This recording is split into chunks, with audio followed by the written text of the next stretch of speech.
Me da gusto estar en contacto con ustedes. Uno de los fenómenos más complejos, persistentes, variables en la historia de la cultura de Occidente es el antisemitismo. Sería bueno pensar que el antisemitismo es un fenómeno marginal que se da en sectores, en momentos que no están conectados con el centro de los desarrollos de la cultura de Occidente, pero eso es un grave error. Distintos historiadores académicos han mostrado la profundidad, la diversidad, el arraigo de estos temas, y simplemente menciono ahora algunos títulos de importantes libros que hablan de esto. Edward Flannery, un sacerdote católico que a través del contacto con una pareja judía descubrió este tema y se dedicó a investigarlo, escribió un libro que en español se llamó 23 siglos de antisemitismo. Shulamit Volkov, una importante experta en el antisemitismo nazi, habla en más de uno de sus textos del antisemitismo como un código cultural de Occidente, algo que está profundamente enraizado en las bases de la cultura occidental.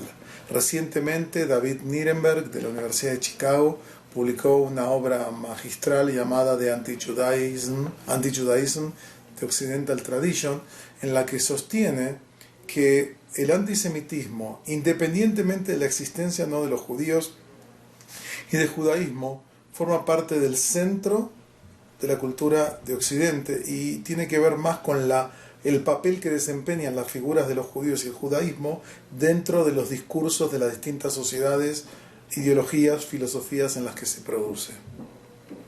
Y Robert Dietrich, otro importante historiador, habla del antisemitismo como the longest hatred, el odio más extenso.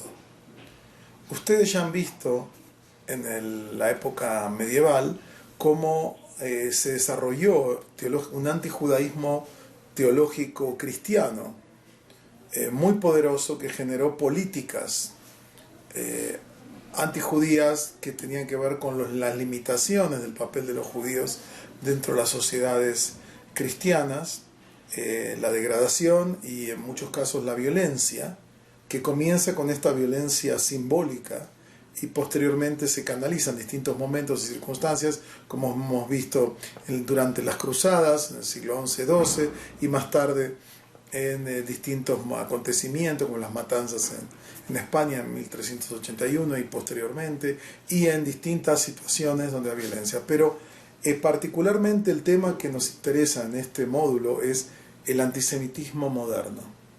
Y aquí lo que vemos es que en sociedades que ya empiezan a dejar de lado las visiones teológicas cristianas, vamos a ver cómo el antisemitismo se recicla para utilizar un lenguaje secular, ideológico, que responda a la nueva era. Y lo que ha pasado es que estos elementos se han trasladado y se han actualizado, este prejuicio se ha actualizado para el mundo moderno, ¿no? Un ejemplo claro que está en el material es la figura de Voltaire. ¿Quién no ha escuchado a Voltaire como uno de los paladines de la Ilustración?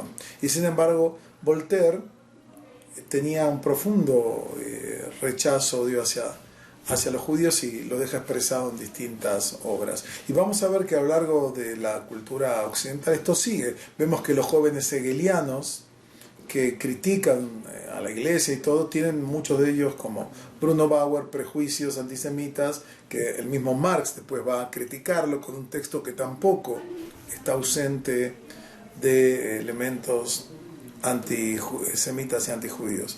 La palabra antisemitismo, fíjense interesantemente, aparentemente fue creada por un agitador alemán, Wilhelm Marr, en un libro que se llama La victoria del judaísmo sobre la germanidad, y ahí él usa el término del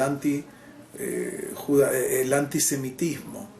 Ese uso de los semitas, que viene del ámbito de las lenguas semitas, las lenguas arias, para empezar a tener un tinte racial, también empieza en esta época con figuras en Francia como Ernst Renan y con otras figuras más adelante. Wagner, el gran músico, en 1850 publica su famosa obra sobre los judíos y la música, también ahora profundamente antisemita. Y lo que tenemos que tomar en cuenta es que paradójicamente en la época en que se empieza a dar los procesos de emancipación e incorporación de los judíos en las sociedades europeas en principio, eso, la contracara de esa incorporación es el desarrollo del antisemitismo como un movimiento político. Hubo decenas de partidos políticos. Por ejemplo, el caso más famoso, uno de los más famosos es Viena, donde a finales del siglo XIX tenemos el alcalde de Viena que va a subir con una plataforma antisemita justamente por la migración de judíos pobres que vienen de Oriente, que llegan de las zonas del Imperio Austrohúngaro, de lo que era Europa Oriental, y entraban por Viena como punto de ingreso, ¿no? Y él justamente va a aprovechar esta circunstancia para utilizar ese rechazo de ciertos sectores para capitalizar ese tema. Sin duda el antisemitismo moderno tiene distintas aristas que uno lo puede ver en sectores de la izquierda, socialistas en sectores de la derecha. Para unos el judío es el comunista que complota contra la sociedad, de las sociedades occidentales para dominarlas con la agitación obrera y socialista y comunista. Para otros es el capitalista o los banqueros que dominan el mundo. Tal vez la obra más influyente dentro del antisemitismo moderno y que se sigue reeditando y que seguramente en algún lugar de su ciudad lo están vendiendo en este momento, son los protocolos de los sabios de Sion. Una famosa falsificación realizada por la policía secreta rusa con base a textos de Joly, un autor francés, y otros temas, para canalizar el malestar social del imperio zarista hacia los judíos.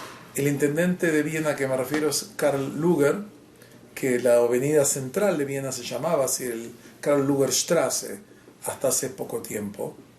Pero volviendo a este tema, es un fenómeno muy, muy profundo que aún en las épocas de la Ilustración y después en la reacción del romanticismo, vamos a ver cómo se van a desarrollar distintas vertientes de ideas, de ideologías y también de movimientos políticos que van a utilizar el antisemitismo, como hoy se usan temas antimigrantes o antiminorías étnicas de distinto tipo, que van a servir para definir cuestiones, dirimir disputas internas en el mundo teológico, en el mundo político, en el mundo social. Sin duda un fenómeno preocupante que desafía nuestra inteligencia para intentar comprenderlo. En este módulo intentaremos explorar algunos de los aspectos de este complejo, persistente, doloroso y peligroso fenómeno.